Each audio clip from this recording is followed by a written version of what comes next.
श्रीमद् भगवद गीता अध्याय 2 श्लोक 8। नहि प्रपश्यामि महापद्युनात् यक्षोकमुक्षोक्षणमिन्द्रियाणाम् अवाप्यं भूमास्पदब्रह्मध्ये राज्यं सुराणामपि चाधिपत्यम। मुझे ऐसा कोई साधन नहीं दिखता जो मेरी इंद्रियों को सुखाने वाले इस शोक को दूर कर सके।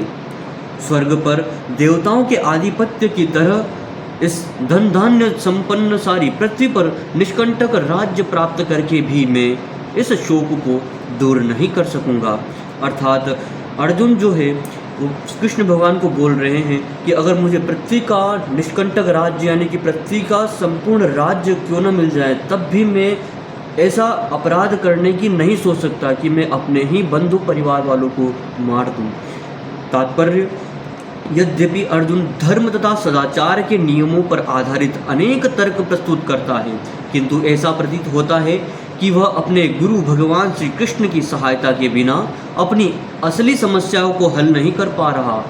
वह समझ गया था कि उसका तथाकथित ज्ञान उसकी उन समस्याओं को दूर करने में व्यर्थ है जो उसके सारे अस्तित्व शरीर को सुखा दे रही थी।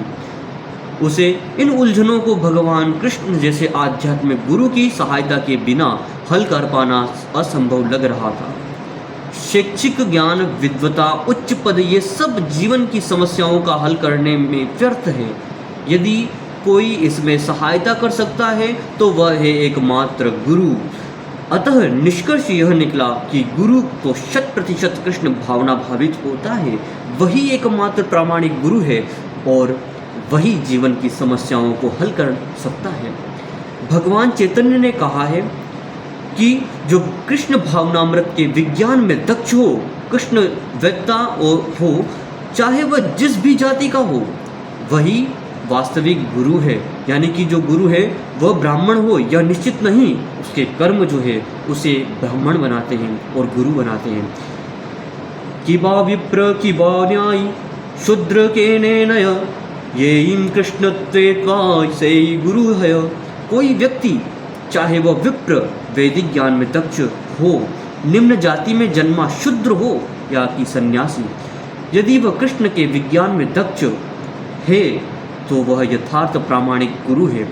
अतः कृष्ण वेत्ता हुए बिना कोई भी प्रामाणिक गुरु नहीं हो सकता। वैदिक साहित्य में भी कहा गया है, षट्कर्मण निपुणो विप्रो मंत्र शद्रा विशारदः अश्वेश्वनो गुरुर्दर्शत्या वैष्णव पश्चन गुरु।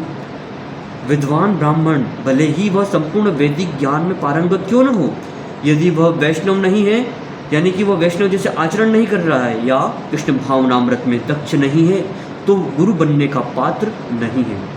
किंतु शूद्र यदि वह वैष्णव या कृष्ण भाव भक्त है तो वह गुरु बन सकता है। सारी क्रियाएं कर्म पर निर्भर करती है। संसार की समस्याओं, जन्म, जरा, व्याधि तथा मृत्यु की निवृत्ति धन संचय तथा आर्थिक विकास से संभव नहीं है। विश्व के विभिन्न भागों में ऐसे राज्य है जो जीवन की सारी सुविधाओं से तथा संपत्ति एवं आर्थिक विकास से पूरित है।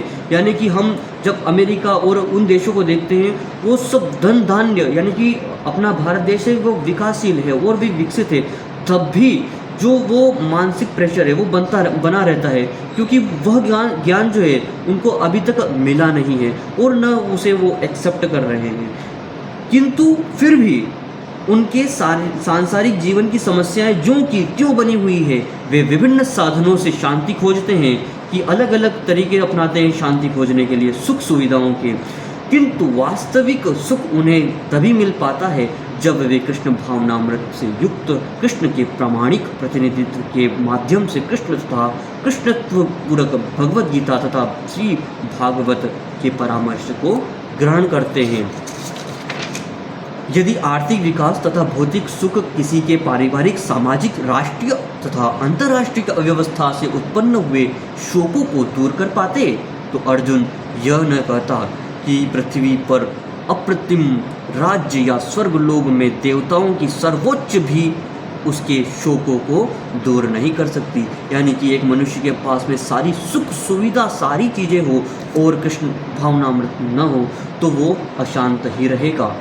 मृत्यु पर्यंत तक। इसलिए उसने कृष्ण भावनामृत का ही आश्रय ग्रहण किया और यही शांति तथा समरसता का उचित मार्ग है। आर्थिक विकास या विश्व आधिपत्य प्राकृतिक प्रलय द्वारा किसी भी क्षण समाप्त हो सकता है, यानी कि हमारे पास में सुख संपत्ति सारी चीज़ें हैं वो एक क्षण में समाप्त हो सकती है, किंतु एक सन्यासी होता है उसके पास में न कोई संपत्ति होती है न कोई धन धान्य होता है, उसे कल की भी परवाह नहीं है, उस कल क्या खाएगा क्या पिएगा उसकी भी परवाह नहीं है। एक एक महीने भूखे रहकर उसके आंतरिक भाव को हम देखें तो वह सुखपूर्वक जीवन व्यतीत कर रहा है, शांति से जीवन व्यतीत कर रहा है, क्योंकि उसके पास में वह कृष्ण रूपी निधि है।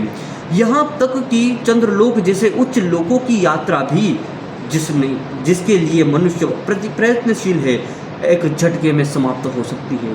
भगवत गीता इसकी पुष्टि करती है, क्षिणे पुण्य मृत्युलोके विशन्ति।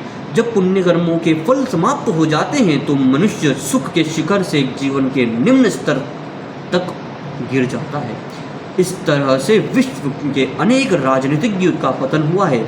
ऐसा अंध पतन शोक का कारण बनता है। अतः यदि हम सदा के लिए शोक का निवारण कर चाहते हैं तो हमें कृष्ण की शरण ग्रहण करनी होगी, जिस तरह शरण अर्जुन ने की है। अर्जुन ने कृष्ण से प्रार्थना की है कि वे उनकी समस्या का निश्चित समाधान कर दे, और यही कृष्ण भावनामृत की विधि है। इति श्रीमद्भगवद्गीता सुपनिषत्सु सुब्रह्म विद्यायोग शास्त्रे श्री कृष्ण अर्जुन संवादे अध्याय 2 श्लोक 8 समाप्त। बांके बिहारी लाल की जय।